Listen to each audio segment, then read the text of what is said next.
El impactante arte de hacer hablar a los cadáveres. El equipo argentino de antropología forense lo hizo de nuevo.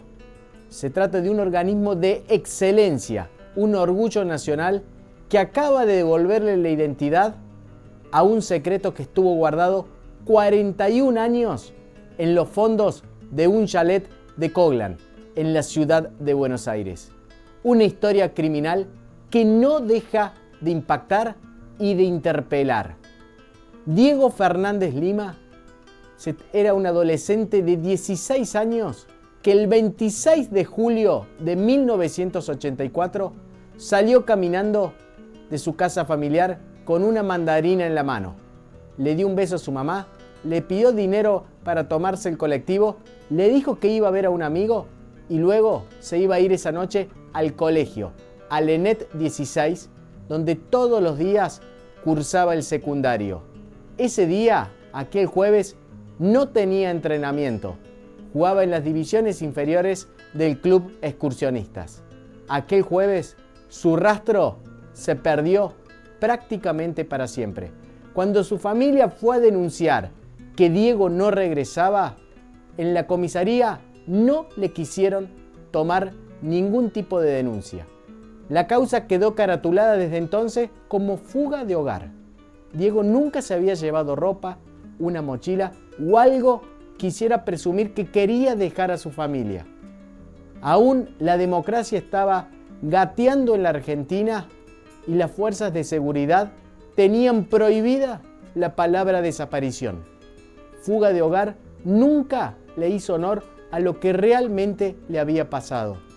La familia prácticamente gritó en silencio. Solamente un medio les dio voz 2 años después de que se les perdiera el rastro de Diego. Pero nadie más. El papá, Juan Benigno Fernández, murió 7 años después, cuando un auto lo embistió mientras viajaba en bicicleta. En la misma bicicleta que durante todos esos años él se había montado para ir a recolectar algún dato que le permitiera saber qué había pasado con su hijo.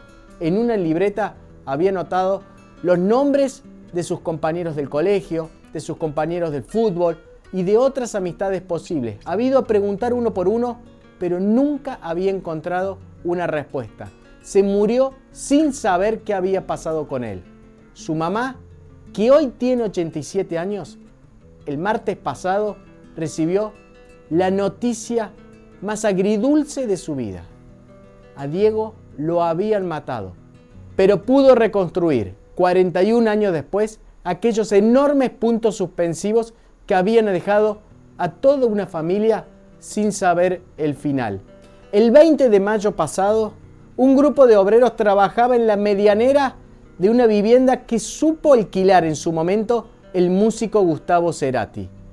Cuando la tierra cedió, justo en la casa del lado, observaron un puñado de huesos. A solo 60 centímetros de la superficie, hacía 41 años que allí estaba escondido un secreto.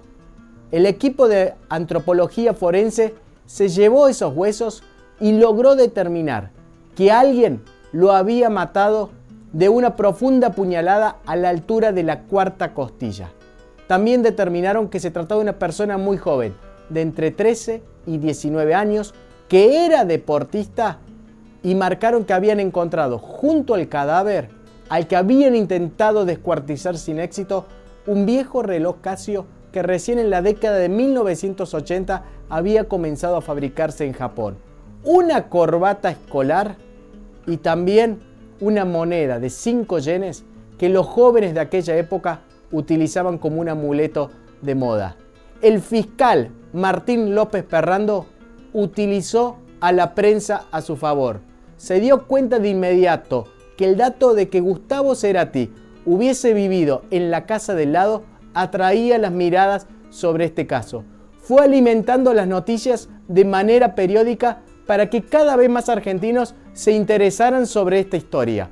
Unos huesos, un trabajo de antropología forense, un joven que había sido asesinado y enterrado en el patio de una vivienda. La proliferación de noticias hizo que dos familias tomaran nota. Las dos se presentaron en la justicia y dijeron temer que esos restos fueran de un familiar de ellos que hacía tiempo no veían.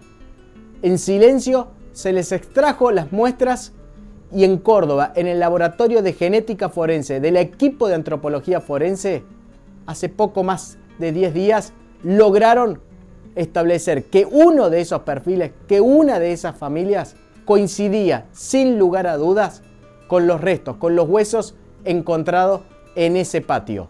Se trataba de Diego Fernández Lima, el joven que el 26 de julio de 1984 había sido visto por última vez y que nadie había buscado.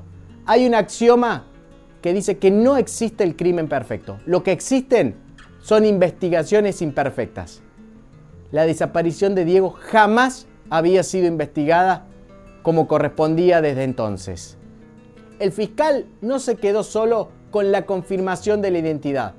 Sabe que lucha contra el reloj de la justicia. Sabe que es muy posible que el caso esté prescripto, pero decidió una vez más utilizar los medios a su favor. Cuando la noticia se conoció en los últimos días de que finalmente esos huesos tenían nombre y apellido, alguien se contactó desde Europa con la fiscalía. Dijo haber sido compañero desde chico de Diego Fernández Lima.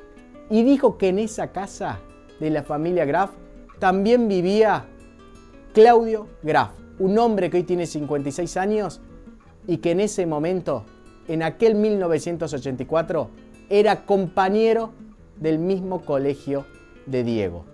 Eran compañeros y amigos, los unía la pasión por las motos.